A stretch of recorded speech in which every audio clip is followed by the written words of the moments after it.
What's going on, guys? It's Kyle. Welcome to the Stock Goat YouTube channel. I hope everybody's having a great day. In today's video, we're going to be covering the SoFi stock, and we finally got some great news. SoFi has released its earnings date, so we are going to be having earnings very soon in the next couple of weeks.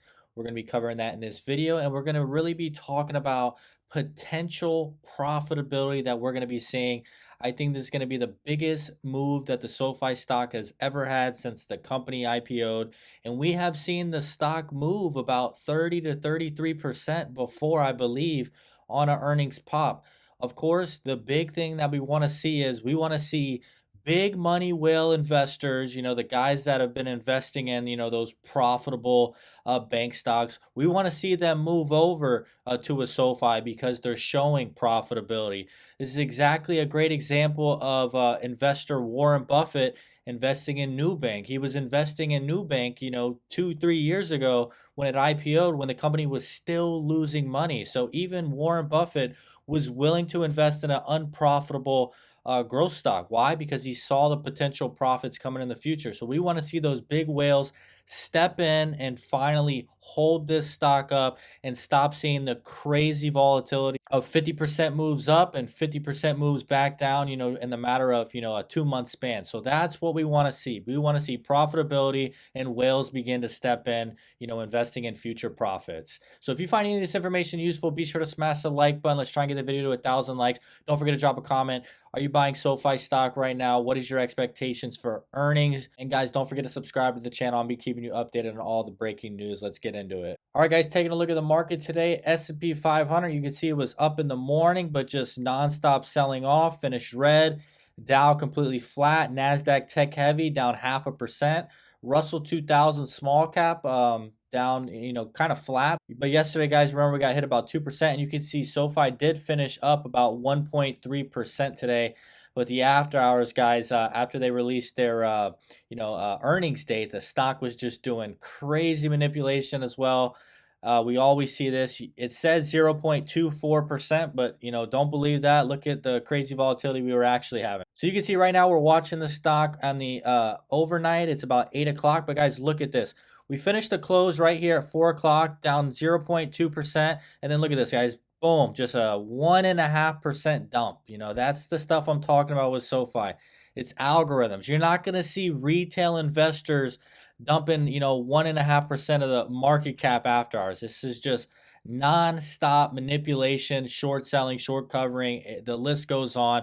We saw that yesterday with the downgrade. It was just some weird price action, and then you could see, guys, 4 hours later, the stock just gradually moves up, and it's literally, overnight now it's over. So the Yahoo Finance isn't even updated. So guys, there you go. Just a 2% move right there. Negative 1.5 to plus almost 0.36. So that's 2% move after hours. That's not retail doing that, guys. Retail isn't buying and selling after hours, trying to make, a breadcrumb. So it's just computer algorithms, guys. There's shorts across the wazoo right now. 130, 140 million shares short. But guys, we are heading into earnings, and I'm telling you right now, their time is running out because the big whales, they're looking for profits, they're looking for growth, and that's exactly what SoFi has in the future.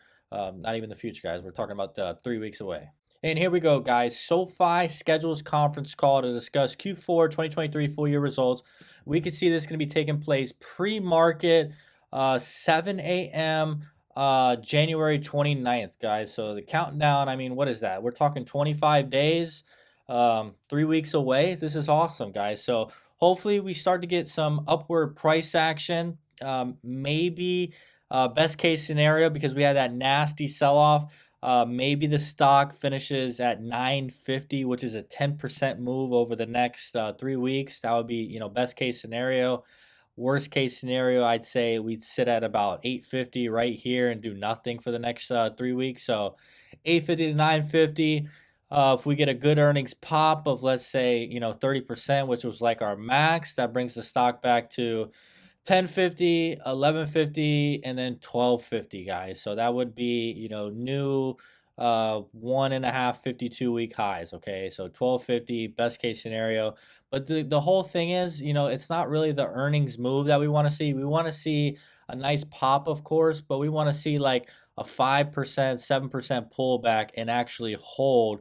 And then you could see, different changes in overall institutional ownership and stuff like that. Okay. So it's not necessarily the pop that we're looking for. We're looking for the pop and hold, and then, just a nonstop run up for future profits, future growth in the future.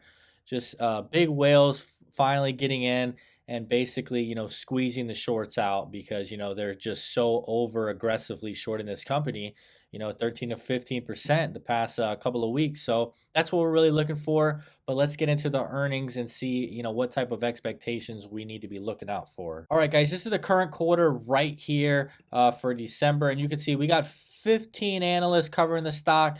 So I don't understand the entire, point, behind these estimates right here. But as you guys can see, they are not listening to management at all, or they're giving them the benefit of the doubt. You can see we have 15 analysts, and the average estimate is 0. So not even, one analyst has SoFi for a profit. I don't know what that's about.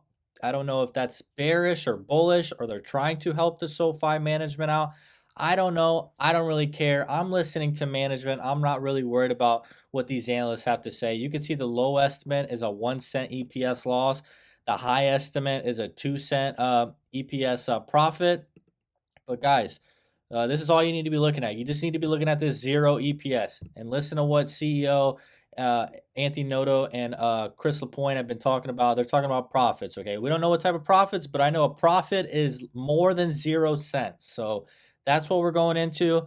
Personally, I don't know why it's like this, but I do like it like this because hey, we get on CNBC, we get 20 articles, we get some upgrades. I mean, you're going up, okay? So let's beat this 0% EPS and let's take a look at what type of profits we could potentially see. Taking a look at potential EPS estimates, and you can see we got a bunch of numbers on here. I'll go over it real quick.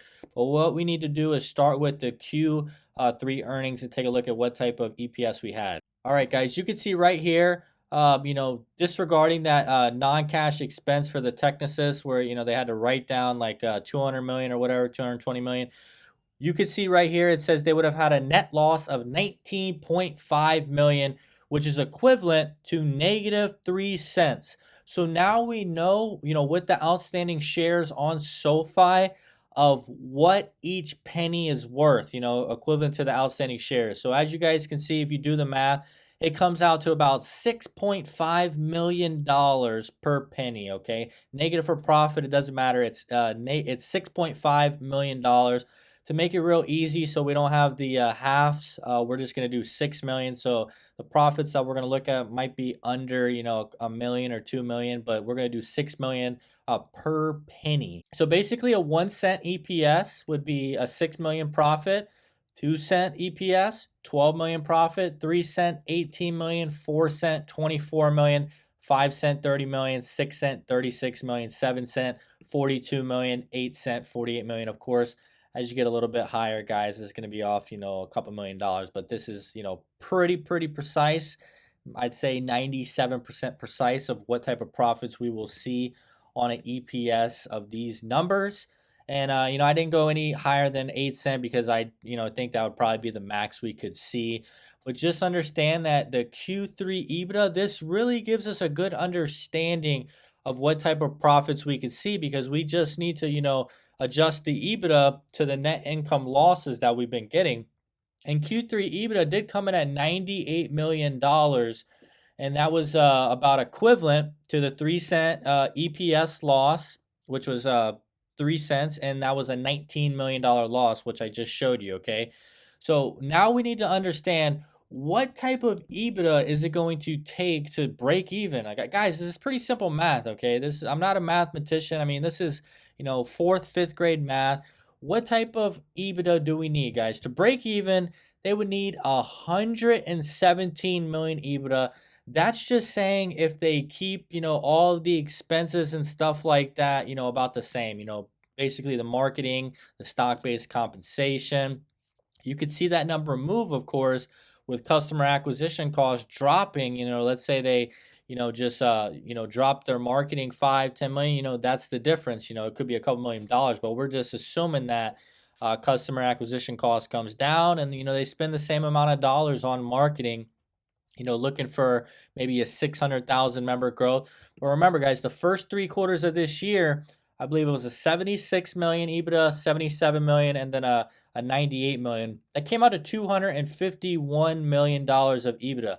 The guidance on the investor presentation, which I haven't seen a lot of people talking about, I've been talking about it because that's what makes me the bullish of all YouTubers out there. The guidance is putting us at $396 million of EBITDA, guys. What does that mean, guys? I mean, you got to think about it. I mean, that's freaking skyrocketing Q3 to Q4 in EBITDA, guys. That would put Q4 EBITDA at $145 million. We just saw EBITDA jump up 20 million bucks, guys. That's almost like a $50 million jump quarter over quarter. So SoFi is seeing some type of profits coming in somewhere. I'm not exactly sure where it's going to be. Lending, financial services, Galileo technology platform, or all three split across. I don't know, but I'm just seeing a $50 million ramp in EBITDA, guys. And remember, that break even, if we keep the same type of expenses, that break even is $117 million. So all we got to do is minus our guidance to our break even EBITDA, and that comes out to $28 million net income. But remember, guys, one thing that I can tell you that on expenses will be a little bit different is they did say stock-based compensation should rise in the Q4. Not exactly sure why. Expenses, hiring more employees. I don't know, but I'm just going to put the stock-based compensation at a $5 million jump. That might be a little bit under what it could be. It could be 10 million, but we're just going to call it 5 million, guys, and just say SoFi maintains the same marketing expenses. That's going to give us $23 million net income profit. Not bad, guys. I really don't want to see, a $1 million, $2 million profit. I want to see, some decent profits coming in. So 23 million, we're going to go back to the EPS, and that would put us right at $24 million, would put us at 4-cent EPS, okay? And remember, I said these could be about $1 million off because we didn't do the 6.5 million per penny. So yeah, guys, this should be 24 million on the dot, a 4-cent EPS. Remember, guys, analysts are looking for a zero. I don't know why they're calling for zero when management was calling for a profit. That should mean that the analysts should put them at a penny minimum because they're saying they're going to break even. So guys, like I said, I personally think our analysts are bearish on the company. We got probably over half of the 15 analysts under $8 price target. I mean, that's bearish in my opinion, and our growth has been maintained. So hopefully, SoFi, has strong deposit growth. The analysts don't talk about capital constraints, and maybe because you got to think about it, guys. In 3 weeks, we have our earnings, but there's going to be a CPI report. Jerome Powell talking. That's going to could change their guidance up dramatically if they say, hey, we're cutting rates in February. Oh, we have to cut rates in March, or oh, we're not going to cut rates till July.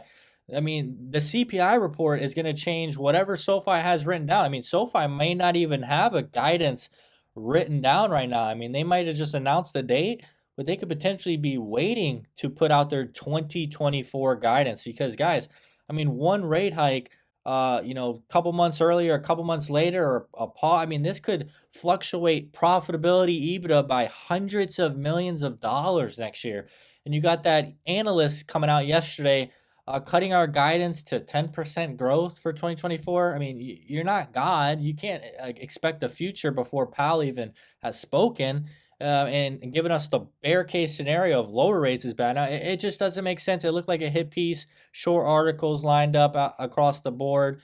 But just understand, guys, I'm not personally looking for a 1-cent EPS, guys. I'm looking in that middle tier, that 3, 4, 5, just because the EBITDA is freaking going insane. I mean, it's going a $50 million jump. We've never seen that. I mean, they're saying profits are starting to roll in.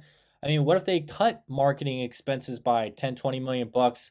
And they start marketing more heavily to their users, and customer acquisition costs just drops completely.